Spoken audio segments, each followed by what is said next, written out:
Good morning. Figured I would give you guys an update. I want to keep it somewhat vague. I don't want to get too much into things with numbers and whatnot, but this is the VA situation, right? And everything's going fine. I am patient. All right, it's easy for me to be patient because I've never tried to do this before. And I've got plenty of videos on this already. You guys can follow up and look at the stuff that I've already posted and talked about. I've talked about my Marine experience. I think I did a Sunday night chat on how I got out of the Marine Corps. I'll remember to put that little card for that at the end of the video so you can check it out, because my situation is very different from 99% of your experience if you were in the service in the Marine Corps in the 1980s. And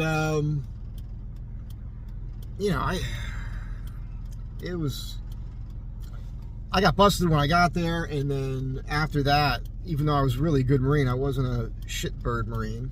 I was constantly getting needled and screwed with, and it was an interesting thing. I actually have a friend who, we still talk, and it was funny because we were really tight at that time, and when he became an E4, a corporal, he turned into an asshole.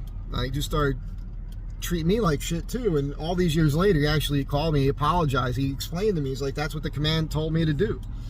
And that's what was going on there. This is a top-down bad command. This is at Seal Beach Naval Weapons Station out here in California. So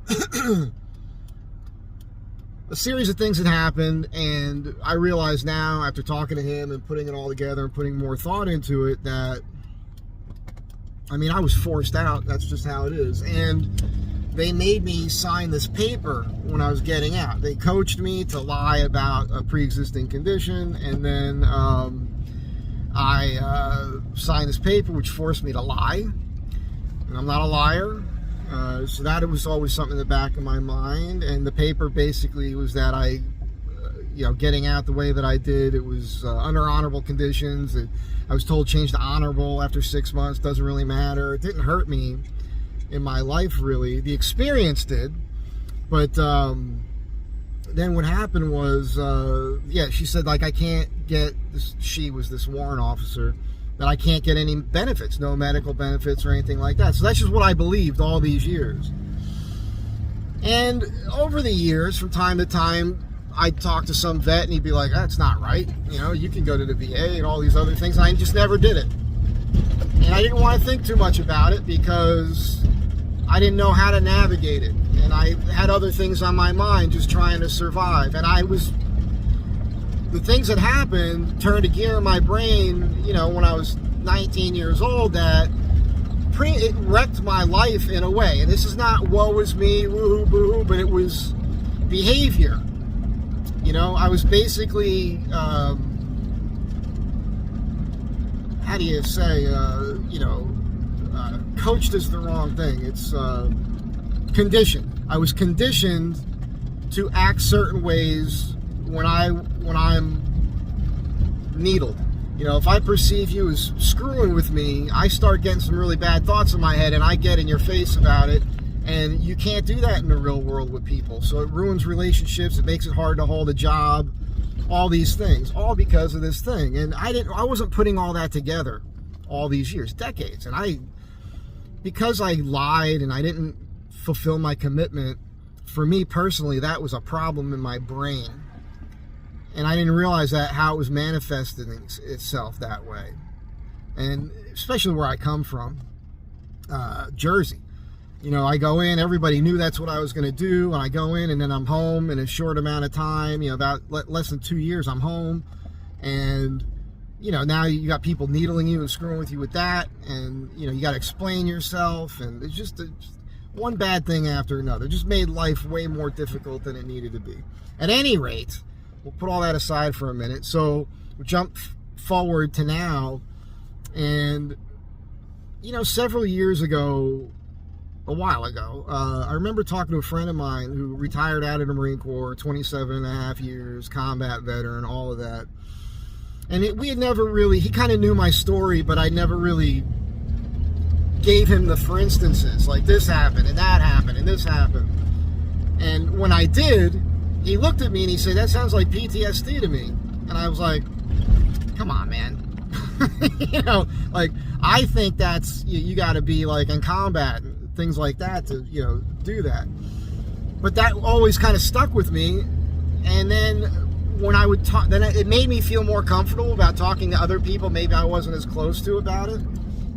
And when I did, they said the same thing.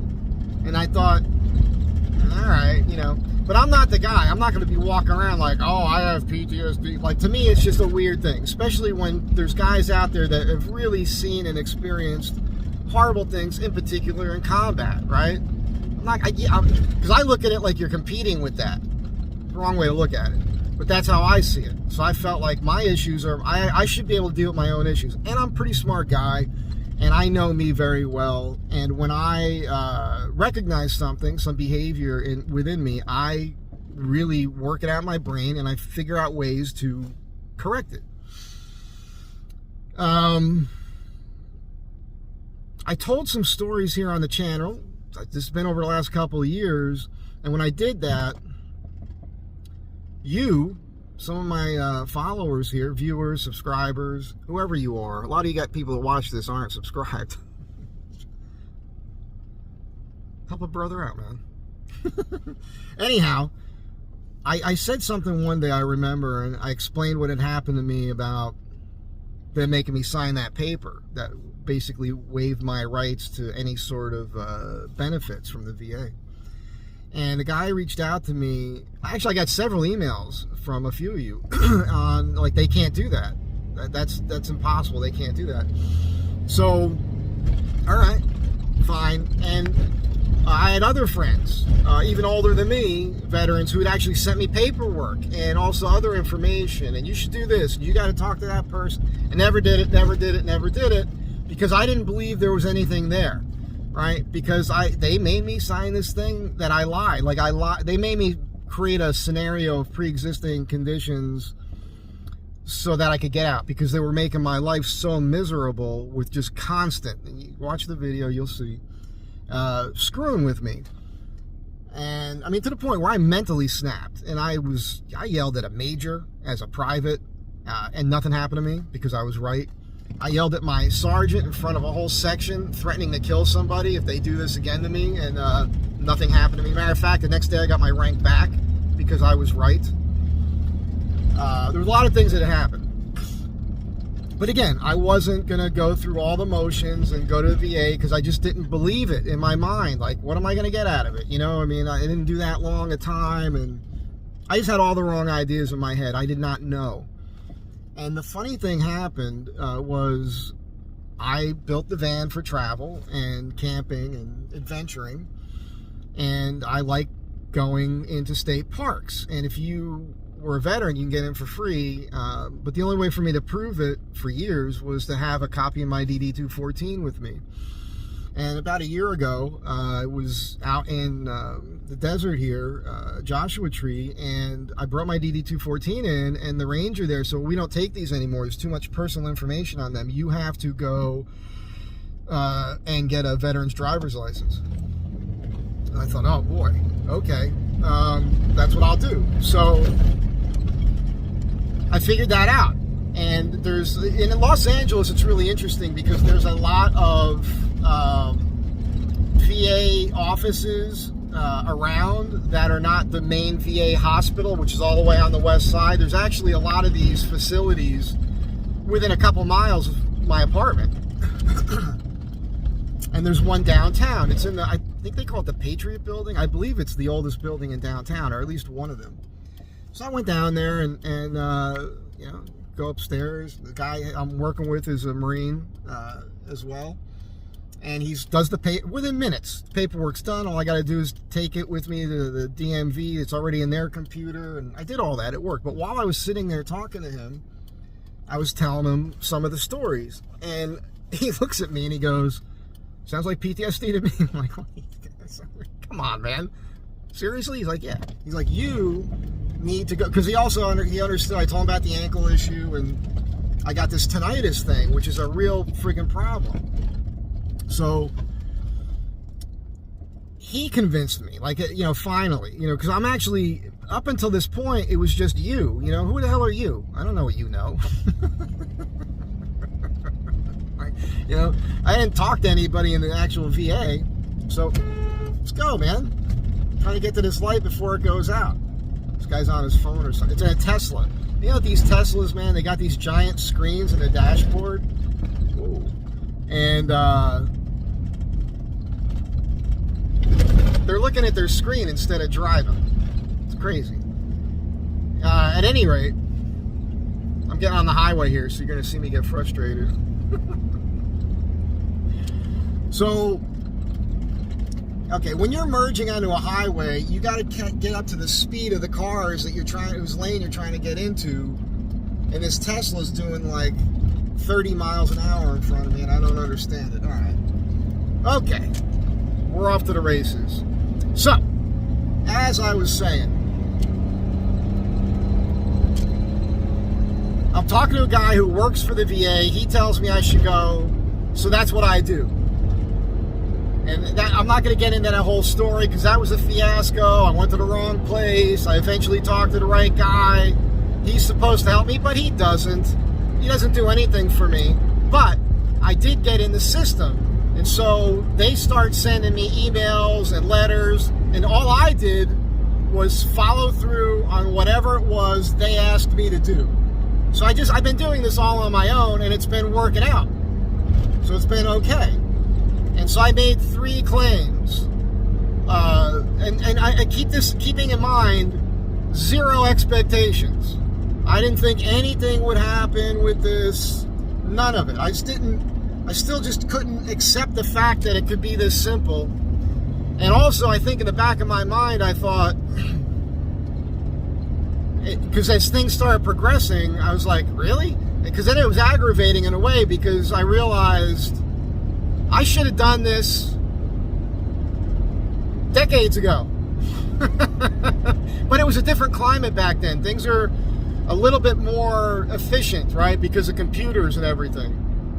Anyhow, the 3 claims I went for were the tinnitus, my ankle issue, because clearly I got injured, the issues I had, that there's a clear medical record of, my medical record from the Marine Corps, and then this PTSD thing. Again, not thinking anything would happen, but things started happening. So they had me go to these appointments. The first one was the hearing, and of course I could have used some advice on that before I went. I got advice after I went, but because turns out there's nothing they're going to do for you for your tinnitus. You're screwed. That's there and that's it. I went to a hearing guy, and they rated me at 10% hearing loss, and then just having a nice conversation with the guy. He told me there's like hearing aids you can get and things like that. So I'm aware of a few things I can do for that. I'm living with it. I've accepted that it's there all the time. It's annoying at times, and I just mentally try to flip a switch and think about something else. And I have all these other things I do with having music on, or I have a sound machine at night when I'm sleeping, things like that.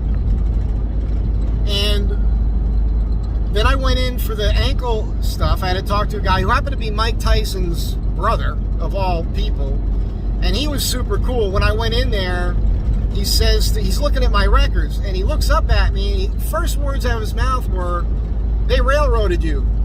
He goes, "I can see it in your records. They forced you out, because you can see the progress of what was going on and the dates and what the doctor wrote and everything else." He could read it and see it. And we talked about my issue, and he says, yeah, look, he said, people like you that have a clear record of injuries, boot camp a couple times, infantry school, when you got to SEAL Beach, and so clearly the training is what hurt you. He says it doesn't matter even if you had something pre-existing. He says, you passed the physical, you got through boot camp, you got through infantry school, right? Okay, that's something. I'm also friends with one of my drill instructors, and he told me the same thing.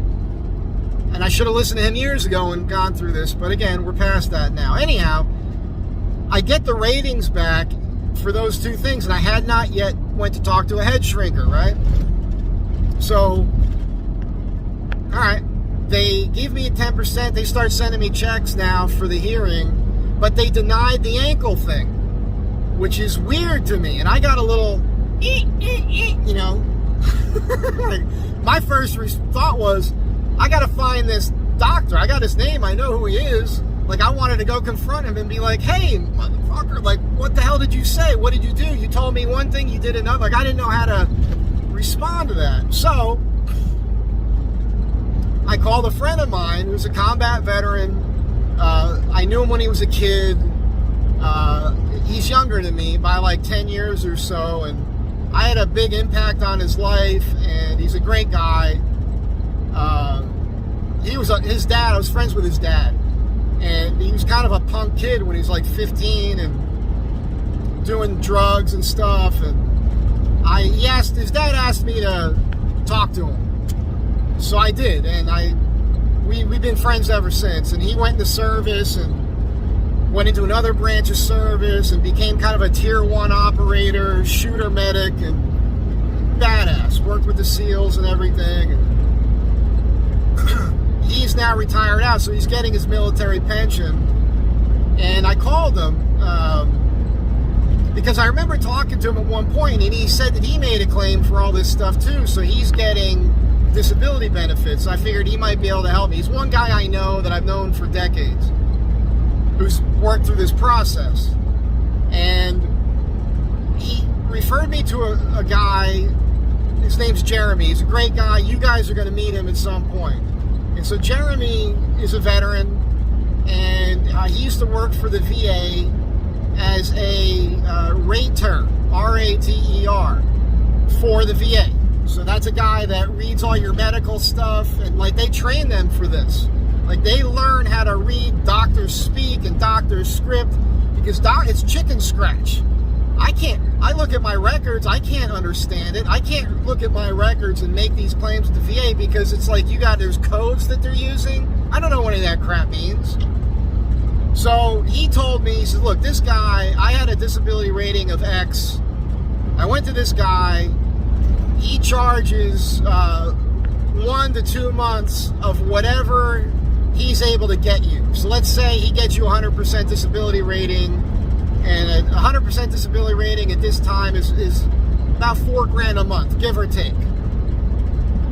So you pay him $4,000, after you start getting those checks, or $8,000 if it's 2 months, whatever it is. It's worth it, because if you've got a 50% disability rating and you go to him and he looks at your records and he redoes everything else and he goes back to the VA saying, hey, you missed this, you missed that, you missed this, and now you've got a 100% rating, that's worth it.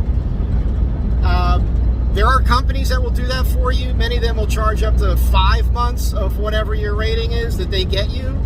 But that's another conversation I don't need to have with you right now. So, I call the guy up. He's super cool. I'm kind of like passive and coy with him about it because I'm still in this state of mind of zero expectations. I don't know anything. I don't think anything's really going to happen. I still am conditioned with what they told me that I don't really deserve anything. What are we doing, man? It's another Tesla in front of me. He's in the fast lane and he's going slower than everybody else. Anyhow, the Tesla drivers are the new BMW drivers who became the Prius drivers, both jerk-off drivers. Now we got the Tesla drivers, the new jerk-off drivers.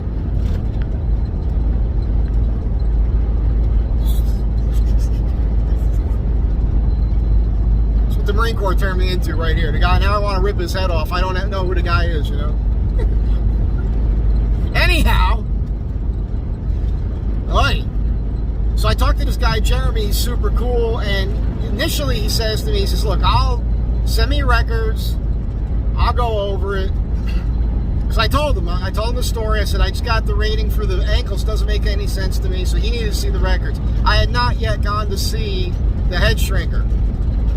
So he was going to make a deal with me where he said, look, I'll do it for you. Because to him it sounds like maybe I wouldn't get anything either. But he would do it if I did an interview with him, because he wants to help you out. He wants to help out other veterans to deal with this situation. Mainly he wants to educate them because he worked for the VA. He knows how it works. He knows what all the little tricks are. And now he does it privately. And he doesn't charge as much as these big companies. Matter of fact, when he started doing it, he wasn't charging at all. And he helped out a ton of veterans, and all these people started telling him, you need to charge. So now it's like what he's doing for a living, and he's really cool. Anyhow, I went to Kinko's, and I copied all my records and got them to him. So the thing with him is there's not like a great contact. Like, you reach out, you might not hear from him for a while. You got to keep trying, because he's a busy guy. He's got kids, and he's married, and family stuff, and everything else.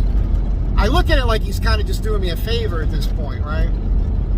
So I eventually get my appointment for the PTSD. And I contact Jeremy, and I tell him, hey, I got this appointment. He gets back to me, and he's like, all right. And he sent me some stuff to read, which was good, because it's important. It's basically the criteria that they use.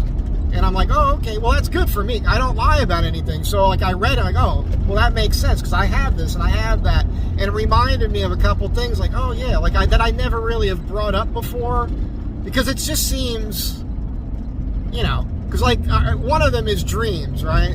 And the truth is, I to this day, I still have dreams that I'm in the Marine Corps, or I need to go back in the Marine Corps, right? Because, and it's like, I wake up in a cold sweat sometimes because of it. Like, this is the reason I'm still kind of jacked for my age, and I stay fit, and I'm still doing pull-ups, because I've had these recurring dreams for, I don't really talk about it, but I've had these recurring dreams for decades where I think I have to go back, and I owe them my time because I lied, because they made me lie about how serious these pre-existing things are. And I never really thought about it.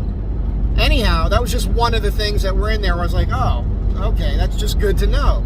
At any rate. So we texted a couple times, and he says, let me know how it goes, and then give me a call, give me a call afterwards so we can talk about it. So yesterday, So yesterday, I have my appointment. Now, here's the crazy thing. The appointment is in a town of Garden Grove. Now, I don't know California that well. I've been living out here for a long time, but I stay in the same spot. I don't really leave the Hollywood area, Hancock Park area too often. I didn't grow up here. So what I don't realize at first is it's right next to Seal Beach. I looked at a map the day before, and instantly I start getting knots in my stomach. I have this visceral response to whenever I think about Seal Beach, because that's where all this shit happened. It was the worst year of my life. I mean, it was kind of traumatic the way that they just wrecked me mentally there. I don't like admitting that either, because it makes me sound like a pussy, But I don't mind being called a pussy because, you are what you eat. Anyhow, I'm driving to the place, and this is crazy, right? I'm on the 405, and I'm right next to Seal Beach, and I feel like I gotta vomit. Like, I'm just like, ugh. And I've experienced that before, like when I've rode bikes with these guys I used to ride bikes with, because we do these strand cruises. They're all different. But whenever we were in Seal Beach, I was just like knotted up and sick to my stomach, because I have this thing. You can't control what your brain is doing, man. You can control how you react to the stimuli, right? But that takes time. And you can keep yourself from doing bad things and harming another person, right? I can do that, but I can't control the initial thought that I have. The way that I want to react and lash out when I'm triggered, but I don't do it. When I was younger, I did it, but I'm older now, and I've worked on it. At any rate, I get there and I talk to the guy, and this is a really interesting experience. I got there on time. He was talking to somebody already, and I can overhear the conversation. And the guy was a Vietnam vet, 2 or 3 bronze stars. And I'm sitting there, I was like, geez, this is, again, I'm thinking nothing can happen here.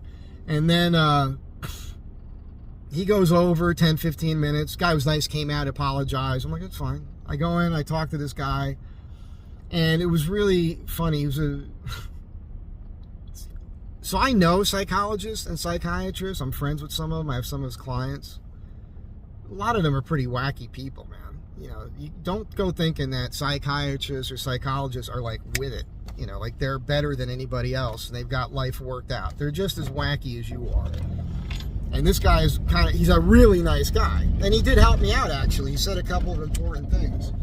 Of course, he annoyed me too because he kept talking over me. Like people do it to me all the time. I literally told him to shut the fuck up, which in the end worked in my favor. He's like, you need to go to therapy. It was crazy, but it was a fun conversation in a way. I was able to explain, and he is just, oh, okay, well that's important, and that's important. I was saying things to him that I didn't think meant anything, but to him they meant everything. And I feel like it went pretty good, but now's when the good part kind of happens because, well, we'll see, all right? I called Jeremy when I got out of there. I'm not going to get into the whole meeting. I told him the story, and, he wanted to ask me other questions, and it all went the way it went, And I get back, and I call Jeremy up. I got to go to this client here, but I'm going to pull over right here just to finish this video. So, excuse me. Because I pull up to her place and try to do this, she's going to come out and I have to start getting things done. So, I talked to Jeremy on the phone. I had sent him a text earlier, like days before, because one of you had sent me a gift, and I called you to thank you. I can't think of your name right now. Super cool guy. The guy that sent me the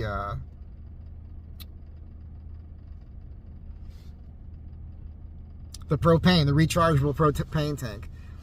And I started talking to that guy, and he turns out he's a Navy vet and retired out of the Navy, and he had a PTSD claim and wasn't happy with his rating. And he called the company.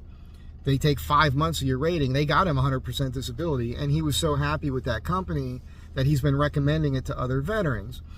So I said, okay. He sent me that link, and I contacted Jeremy, and I said, hey, if you're too busy, just let me know, because a guy gave me a company he's happy with that did a good job for him.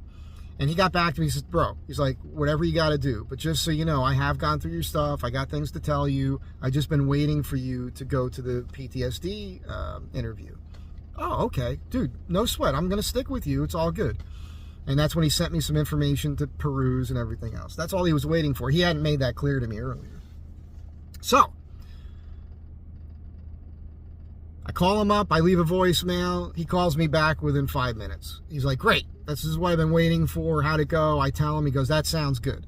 He says, sounds very good. If he wrote those things down, and if he actually said that you need some therapy, and when I told him I had to tell him to shut the fuck up, he laughed at me. He's like, well, because I was like, dude, I think I fucked up, he just kept annoying me, and he's like, no, it's probably good, actually, because it's just reinforcing the fact that this is all real. And I hadn't thought about it that way. I'm just being myself, Psycho. Freaking psycho. So, you have no idea. I'm a nice guy. Even the guy said, my thing is I'm not a psycho. Like, I'm not a bully. I don't instigate things with anybody. I am not that guy. I'm just reactionary. And really, it goes all, and I didn't talk to him about this, but it goes back to even being a kid. I got a lot of fights as a kid, but, excuse me, it was never me starting it. It was me finishing it. Don't start none, won't be none. You're going to pick on me, you're going to get my face, you're going to get a knuckle sandwich. Or the other thing was, it was somebody getting picked on, some weaker kid, I would step in and go, hey man, knock it off. I wouldn't just jump in and start hitting somebody. But if that kid said no to me, because I told the story before, like I'll just briefly tell you this, because it's a funny story, it's kind of fucked up. It was Kearney, New Jersey, and Mickey and Ricky. Ricky was this kid that lived up the block from me on the same street. Spoiled kid, only child. Mickey lived down the other street here, and he was an idiot. He wasn't an idiot. He was just a jerk, you know, loudmouth jerk. We're kids, man. This is like first grade, second grade. And I hear you got to walk to school, you know. I was walking to school in kindergarten by myself, you know, Jersey. It was the 1970s. So I hear screaming. I turn around, and Ricky's on his knees. Mickey's behind him, and Mickey's just punching him in the head, the side of the head, the neck. Just punching him. So I turn around. I walk up to Mickey, and hey, stop it. He says no, and he keeps punching him. I said, stop it. He says no. So I just punched Mickey right in the face, and his nose, blood. I mean, it looked like I stuck an M80 in his nose, and it exploded, because that's one punch. Square in the face, blood everywhere. That's all it took. And he starts screaming like a little bitch, because, you know, when you're 8 years old, you sound like a little bitch. 6 maybe, 7. 7 years old. Let's call it 7 years old. We all sound like little bitches at 7. And he runs away screaming. Ricky has tears in his eyes. He's so happy. I'm his knight in shining armor, and that became an annoyance to me. I actually had to like cut him off eventually, because he just wouldn't leave me alone. And I always felt a little guilty about that. And then Mickey goes home, and it's like throwing a flag on football. The guy who gets the flag a lot of the time didn't instigate it. He's just reacting to the other jerk that the ref didn't see, right? That's how it is in real life on the street. And so I'm the kid who gets in trouble because I broke this kid's nose. Anyhow, fun story. But the point is, I didn't start it. I didn't want to do it. I gave him warning. I told him to stop. He didn't listen to me. I had to protect this weaker kid from getting hit. And I think I did the right thing. So that mindset is why I went in the Marines, because I grew up hearing stories from my dad, who was a child soldier who grew up during World War II. 9 years old, leaves home for 4 years, participates in the Greek Civil War, away from home for 4 years. And so growing up as a child, between him and other older people around me and war veterans and telling stories, and they all had stories that they would always bring up what they saw, even Vietnam, with children, women and children, the civilians that they had to deal with. And so I understood that in this world, evil exists, and there's jerk-offs who go out into the world and just maim and rape and kill and pillage and do whatever the hell they want to do. Bullies, psycho bullies. And I wanted to be somebody to protect the meek. That's the whole purpose. I went in the Marines. And I got treated like a piece of shit. So, just a little backstory for you. So here I am. I'm talking to Jeremy on the phone, and he tells me, he says, dude, I went through your medical records. He says, I found this, I found that, I found this, I found that, because there was other injuries that happened, many of which I forgot about. I forgot I fell off a truck and whacked my elbow and had this and that the doctors diagnosed with me. He's like, dude, we're going to go after this, and that, which he's very confident. He's not promising me 100%. He's like, but he's been doing this for years. And he said to me, he's like, I'm pretty confident I can get you an X rating just for that. And I'm like, really? Okay. And then when I told him how the PD, he's like, that's good too. So then, because this is the first conversation we had, like, where he now knows. He has my records. He knows what I just did here. And he can throw numbers at me where he thinks this is going to go. And I'm in shock. I'm in shock. No guarantees. But it's all real. I'm not somebody who's...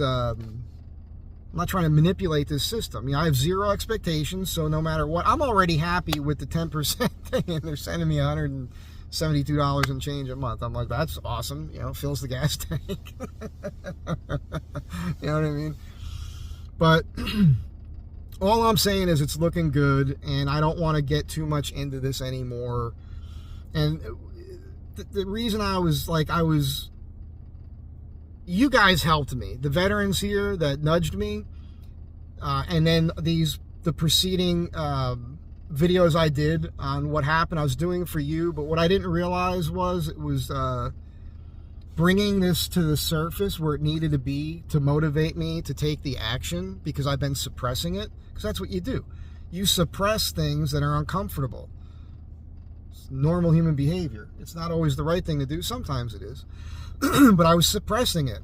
And you forced me to have to go back and look. Like when I had to do the records thing, I was forced to re-look at the records, and I discovered some things in there that I hadn't seen before. Like I didn't remember the coaching part, but it's in there. There's a thing that I wrote out that I had to sign. And when I read it, I knew it was a lie, because I'm like, no, I remember that incident. It had nothing to do with that. So what I did is I took a real incident, tacked this on so it looked good to the Marine Corps as a pre-existing condition, because I wanted to use any excuse to get out at the time because they were making my life so miserable. But they were the ones who told me to do it, right? So it's like this crazy scenario going on. And I wasn't even putting that together for you in the previous videos, but that's the reality, which I had kind of blocked out of my mind. And then the other thing is I don't like reliving that bullshit, because when I relive and I tell those stories, it's here again. Like I had shortness of breath yesterday when I was talking to the head shrinker, right? So it's like, and he's like, dude, stop and breathe. So I'm like, okay. Like, I got to do that, because you're reliving that shit. It's still there. Excuse me. And I don't want to do that. And I don't want to have to relive that shit. And that's the whole thing. So thank you to everybody, the people that I know and have known for decades, veterans who told me this stuff before and that I should be following through on it. There's a guy I got a call actually on that. And thank you to the people I don't know in person, in 3D, that are here right now watching this. Thank you. Because you helped to motivate me to do this. And, you know, we'll see how it goes. I'm not going to be giving you every little conversation I have from here on out, but when it's all said and done, I'll let you know that it's done. And I don't know how much personal, I don't know if I feel like sharing like what my percentage of that is and everything else, because it's none ya, you know, none ya business, really.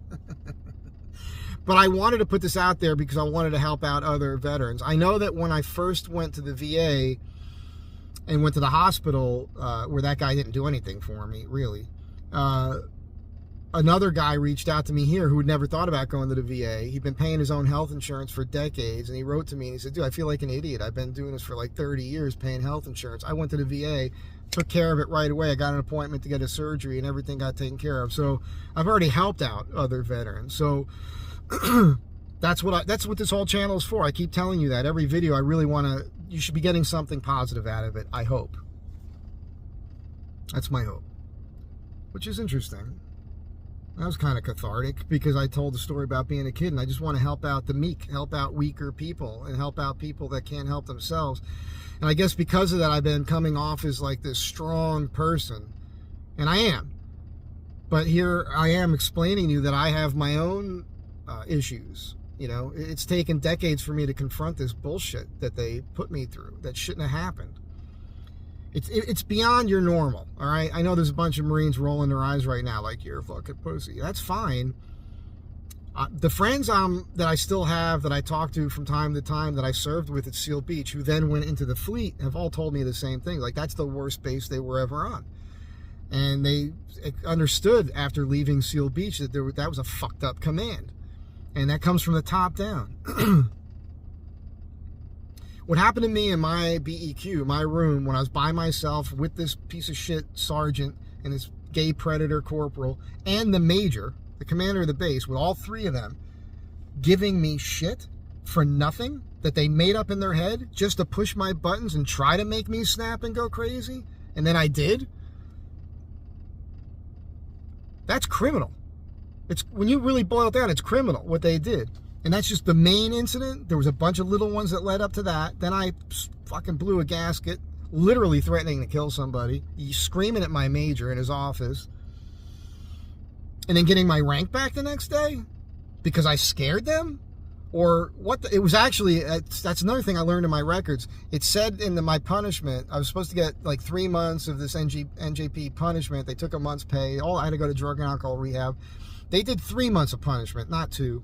And then I read that you're supposed to be able to you're available to get your rank back within 6 months, I think it was, of being busted. I never paid attention. They never told me that when I got busted, right? But it's in the records. And it's 6 months to the day I got my rank back, and that was the day or 2 days after, maybe. I think it was the next day. I always get that mixed up, so I say the wrong thing from time to time here. I'm human. Let's just say it was the next day after that incident. It's almost like they tried to provoke me into a physical... They did.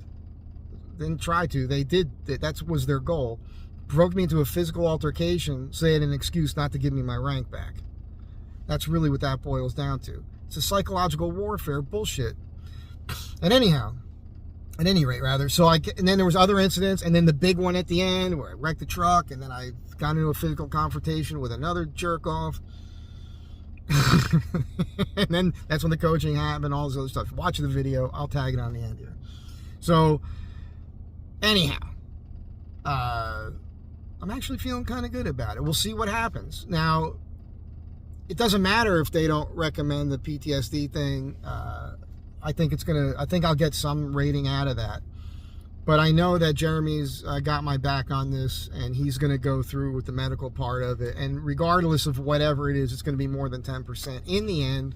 And any of that can help me with my life, because a big thing that happened, which I never really wanted to believe or admit to, but it's true, is that, coming home from all that stuff and then having to deal with it and my peers and getting defensive about it and then feeling like a piece of shit because I didn't honor my commitment, and then I allowed myself to be cajoled, pushed into signing this thing that wasn't true to get out because they were making my life. That made me feel like a pussy to a certain extent.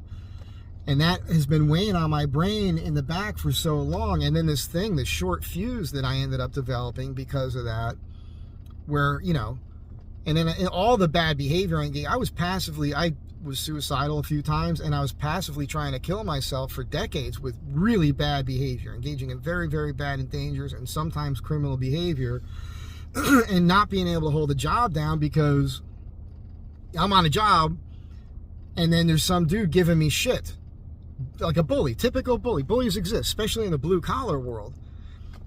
I had an instance one day on a job where there was this big guy. He was like, it's always these big guys that are bullies, because this guy had to be, he's probably about 6'3", 250, big guy. Not jacked really, but strong guy. I mean, we're building houses. And this was in Jersey when I was between jobs. I'd get it in the paper, and there was always looking for carpenters, and I got in with this company, and I'm good.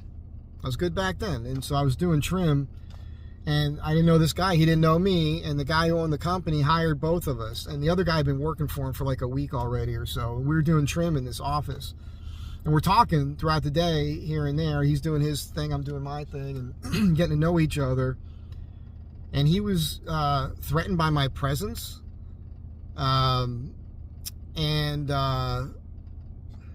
I gotta take this. Okay, so as I was saying, he took umbrage with, I was like, I got 5 years of experience, and like, it was just a weird thing. It doesn't matter what the argument was. But I could tell I was dealing with a jerk. And I avoided it, because already in my head, I'm like, this motherfucker, like right away. And of course, this is pretty soon after I got out of the Corps. I was like 20 years old at the time. And then we could do this other job. It was this mansion. They owned like a ShopRite or something. Where they owned like a chain of stores, super rich people. And I think it was Rumson or something, like around the corner from my Bruce Springsteen house, where all these rich people live in Jersey. And they were building another house on the property in front of the mansion. And I'm working with this guy, and, you know, we're getting along fine, joking around, and then the boss comes in, and he repeats something to the boss that makes me look bad. I don't remember what it was. And I'm like, what the fuck? And so the boss leaves, and I start getting into him, like, dude, what is your fucking problem, man? What are you trying to do?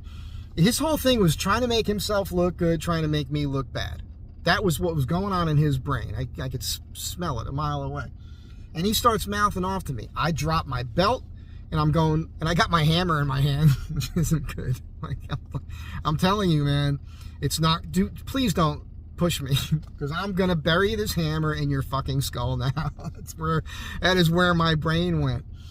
And he is scared shitless. So he's like, Mike, I didn't mean anything by it, man. What's your problem? I'm like, what do you mean you don't mean anything about it? You just said this, and that. What is why would you do that? What is wrong with you? What's the only purpose of that is making me look, you're trying to hurt which, by the way, another thing that will trigger me is you're hurting my livelihood. If you do or say something, you know, that can hurt me from making a living, that's an attack. Okay? That's an attack. Now, that doesn't mean I have to get violent. When I was younger, it was easier to jump to violence. Now that I'm older, it's easier for me to just walk up to you and go, hey, asshole, what's your problem? The problem when I do that is I scare the crap out of people that way, then it became this thing later. Anyhow, the point of that was I left the job. I quit. I get in my car to leave. The boss is pulling. He goes, where are you going? I said, I'm leaving. He goes, oh, you can't leave. I need you. You're the only guy who knows what he's talking about. I said, what do you mean I'm the only guy? You got that guy. He goes, that guy isn't nowhere as good as you are. I'm like, yeah, well, you have a choice. You fire me and I'll stay here. Fire me. I'm sorry. I was leaving. You didn't have to fire me. I was already quitting. So you fire that guy and I'll stay. It's like, I can't. I need the hands. Well, you just lost my hands. Bye. And I left. Because I can't deal. I can't deal with that shit. And that's how my life went. My whole life. I'm working on a job somewhere. Some asshole's threatened by me. He lashes out, gives me grief. I confront him. Boom. I had a job one time where Spike Jones was his name. And he had this, it's on the island. I think we're in Point Pleasant. And we had to build this deck. And he and I are laying it out. And he had hired this other guy. Same scenario. Like, these guys need carpenters at the time. And so you go in the paper, you get a job. Now you're working with people you don't know. And so there was this other guy who had been working with him longer. And not much longer. He was hiring people because he had too many jobs. He was doing it at the same time. And Spike spent his time driving around to jobs and make sure they're all getting done right. So he and I lay out this deck, and we snap a line, and he tells me specifically, put the ledger board below that line. No problem, I got it. He leaves. This other guy comes over, he's been working for him longer, and he starts putting the ledger board above the line. I go, well, stop. Spike and I talked about this. We want to step down when you come out, which is the right way to do it. If you put the deck at the same height as the door, now weather, rain, bounces off of that and bounces back at the door, bounces back at the house. Stuff could puddle, get into the house. You want to step down from your threshold for weather. That's the main reason you want to do it. And the guy's like, no, it goes here. And I'm like, we start arguing. And and in my mind, I can break this motherfucker's neck and it's over and I could do it right. But I'm thinking, I can't do that. I can't, these are the thoughts I have. So, do it your way, motherfucker. Remember, you're taking responsibility for this when he shows up. He gets the whole ledger board on, bolts it to the house, everything, putting the hangers on. Because I walked away. I started doing something else because I want no part of this. Boss shows up, Spike shows up, he starts screaming at me. Dude, I told you. I said, I let him scream. I'm looking at him, he stops screaming. He's looking at me kind of funny because I'm like, yeah. He thinks I'm crazy now. I'm like, no. Hey, I know. I told him everything you told me. I told him how to do it right. And he argued with me. And I didn't know what to do. He was adamant. What am I supposed to do? Smack him? And he looks at me and goes, yes, go smack him right now. And I walked up to this guy and I smacked the shit out of him. Well, bam! Knocked him over. Open hand. funny ending to that story. A few years later, I'm tending bar at JJ Rocker's. JJ Rocker's, Seaside's only rock and roll nightclub. And that guy who I forgot about comes to my bar and gets a drink, and he looks at me, he goes, Mike, how you doing, man? It's great to see you. I'm like, who are you? He goes, I'm the guy you smacked the shit out of in Point Pleasant. You remember? Working for Spike Jones. I'm like, oh yeah. He was happy to see me. Like, because the funny thing is I smacked him, but he knew he deserved it, because now he had to take all that shit down. He never made that mistake again, I can promise you. So, I'm just saying, my whole life, this has been in my brain, and it all comes from that time spent in the Corps. And I've never had a real job. I've never been able to keep like a normal 9-to-5 gig. And when I was working in the film industry, I didn't know I was going to get into all this. I thought this was going to be a short video. When I got into the film industry,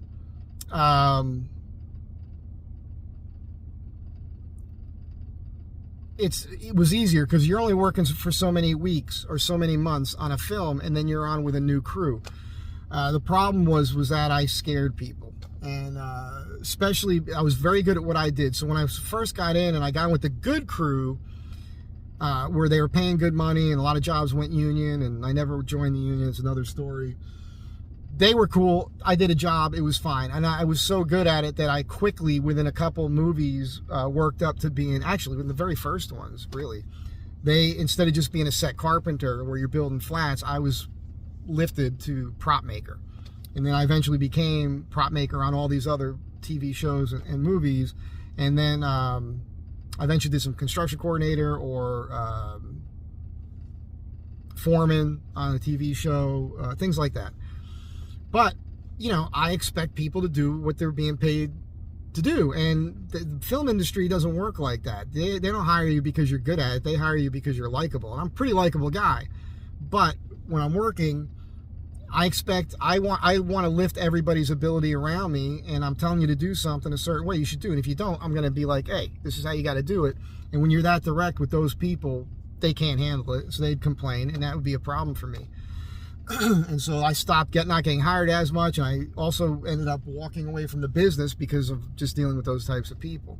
But that was another career that I kind of had to walk away from because of my brain.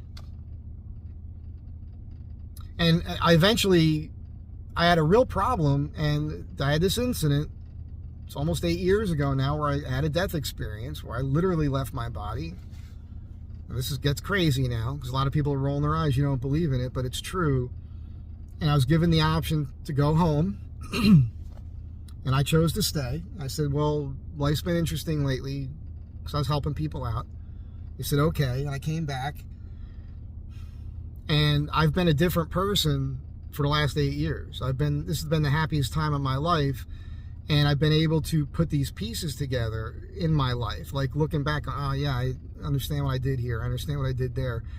And then what's happened lately with, maybe this is a God thing. I mentioned this the other day. I've got this crucifix here on the mirror.